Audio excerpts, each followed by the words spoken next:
thy greatness. Behold, the Assyrian was a cedar in Lebanon, with fair branches, and with a shadowing shroud, and of an high stature, and his top was among the thick boughs. The waters made him great, the deep set him up on high, with her rivers running round about his plants, and sent out her little rivers unto all the trees of the field.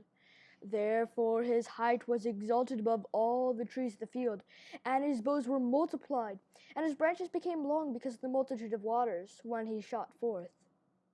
All the fowls of heaven made their nests in his boughs, and under his branches did all the beasts of the field bring forth their young. And under his shadow dwelt all great nations. Thus was he fair in his greatness, in the length of his branches, for his root was by great waters. The cedars in the garden of God could not hide him. The fir trees were not like his boughs, and the chestnut trees were not like his branches, nor any tree in the garden of God was like unto him in his beauty. I have made him fair by the multitude of his branches, so that all the trees of Eden that were in the garden of God envied him.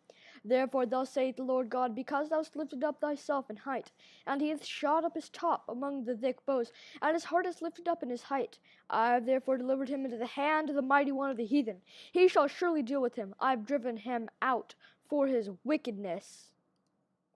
And strangers, the terrible of the nations, have cut him off, and have left him upon the mountains and in all the valleys. His branches are fallen, and his boughs are broken by all the rivers of the land.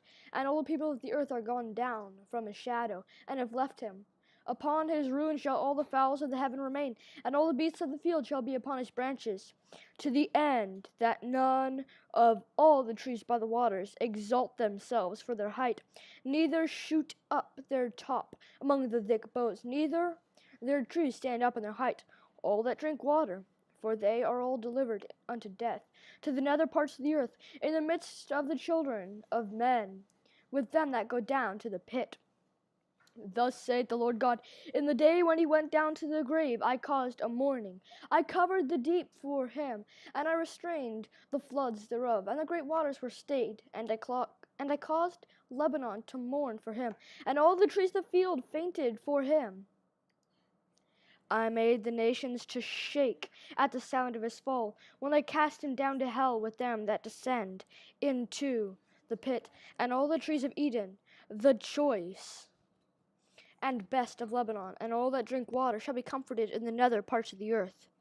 They also went down into hell with him, unto them that be slain with the sword, and they that were his arm, that dwelt under his shadow in the midst of the heathen. To whom art thou thus like in glory and in greatness among the trees of Eden? Yet shalt thou be brought down with the trees of Eden unto the nether parts of the earth. Thou shalt lie in the midst of the uncircumcised with them that be slain by the sword. This is Pharaoh and all his multitude, saith the Lord God.